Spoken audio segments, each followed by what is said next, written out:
Hi hello மக்களே, இன்றைக்கி பார்க்க போகிற வீடியோ என்னென்னு பார்த்தீங்கன்னா, நம்ம வீட்டில் ஹார்வெஸ்ட் பண்ண வாழைப்பூ, பனானா, எல்லோ கலர் செம்பருத்தி பூ, 2 பூத்திருக்கு. அடுத்து வந்து ரெட் கலர் செம்பருத்தி பூ. அடுத்தது பார்த்திங்கன்னா பிரண்டை வந்து பறித்து வச்சுருக்கோம். அடுத்து மல்லிகைப்பூ, அடுத்து கறிவேப்பிலை, அடுத்து ரோஜாப்பூ ஆரஞ்சு கலர்லேயும் பூத்திருக்கு, ரெட் கலர்லேயும் பூத்திருக்கு. அடுத்ததாக பார்த்திங்கன்னா பிச்சிப்பூ, பிரண்டை, ரோஜாப்பூ, வெற்றிலை வந்து நம்ம வந்து பீடா செய்கிறதுக்காண்டி ஒரு 6 வெற்றிலை வந்து பறித்து வச்சுருக்கோம். நல்லா கொழுந்தா இதை வச்சு நம்ம வந்து பீடா செஞ்சு சாப்பிட்டோம்னா நம்ம செரிமானத்துக்கு வந்து ரொம்ப ரொம்ப நல்லது. குறிப்பாக நம்ம எப்போ நான்வெஜ் சாப்பிட்றோமோ அப்போல்லாம் வெற்றிலையை நல்லா ஒரு பீடா மாதிரி செஞ்சு மென்று சாப்பிட்டோன்னா நம்ம உடலுக்கு வந்து ரொம்ப நல்லது, செரிமானம் ஆகும் ஈஸியாக.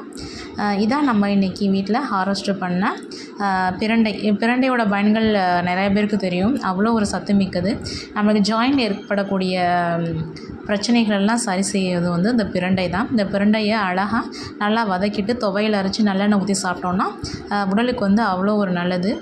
நம்மளோட எலும்பு கூட ரொம்ப வலுவாயிரும். ஆல்ரெடி இழந்த எலும்புகள் கூட சரியாயிரும். அவ்வளோ ஒரு சிறப்பு மிக்கது அந்த பிரண்டை. நம்ம வீட்டில் பாருங்கள், க்ரீன் பனானா இன்றைக்கி ரொம்ப வருஷங்கிற ஒரு 6 மாதம் ஆச்சு கிட்டத்தட்ட காய்ச்சி. அதுக்கப்புறம் இப்போ தான் காய்ச்சிருக்கு. அதை வந்து ஒரு சீப்பை வந்து பறித்து வச்சிட்டோம். வாழைப்பூ வந்து நம்ம கிட்டத்தட்ட ஒரு 6 பூக்கள் கிட்ட பறிச்சாச்சு. அது மாதிரி இன்றைக்கி ஒரு பூக்கள் வந்து பறிச்சாச்சு. நம்ம வந்து வாழைப்பூ வந்து கூட்டு செஞ்சு சாப்பிட்லாம், பொரியல் செஞ்சு சாப்பிட்லாம், வாழைப்பூ வடை செஞ்சு சாப்பிட்லாம், வாழைப்பூ சூப்பு செய்யலாம், வாழைப்பூ வச்சு மட்டன் வறுவல் செய்யலாம், ஃபிஷ் வறுவல் மாதிரி செய்யலாம். இப்படி பல வகையில் வந்து வாழைப்பூ வந்து செய்யலாம்.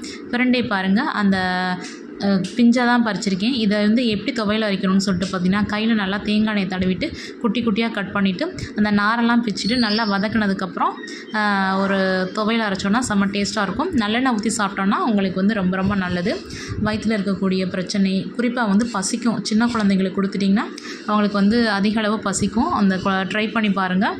சாப்பிடாத குழந்தைங்களுக்கு பிரண்டையை நீங்கள் வந்து துவையில் அரைச்சி நல்லா சோத்தில் பிசைஞ்சு நல்லெண்ணெய் போட்டு ஊற்றி விடுங்க, சூப்பராக சாப்பிடுவாங்க. அடுத்து வாழைப்பூவை நீங்கள் குழந்தைகளுக்கு வந்து வடை செஞ்சு கொடுக்கலாம், சூப்பு செய்யலாம், வாழைப்பூ கிரேவி எல்லா வேலையும் செய்யலாம். ரொம்ப டேஸ்ட்டாக இருக்கும். வாழைப்பூவை வந்து மீன் வறுவல் மாதிரி செஞ்சு கொடுத்தா இன்னும் ரொம்ப நல்லாயிருக்கும். இதான் நம்ம இன்றைக்கி வீட்டில் ஹார்வெஸ்ட் பண்ணக்கூடிய வாழைப்பழம், வாழைப்பூ, பிரண்டை, வெற்றிலை, மல்லிகைப்பூ, பிச்சிப்பூ, எல்லோ கலர் செம்பருத்தி, ரெட் கலர் செம்பருத்தி, கறிவேப்பிலை, ரோஜாப்பூ. நம்ம வீட்டில் இன்றைக்கி ஹார்வெஸ்ட் பண்ண எல்லாத்தையும் நம்ம வந்து காமிச்சாச்சு. ரொம்ப டேஸ்ட்டாக இருக்கும் நம்ம வீட்டில் இருக்க வாழைப்பழம்.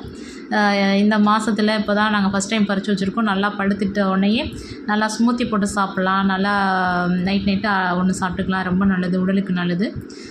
சின்ன குழந்தைய வச்சுருக்கவங்க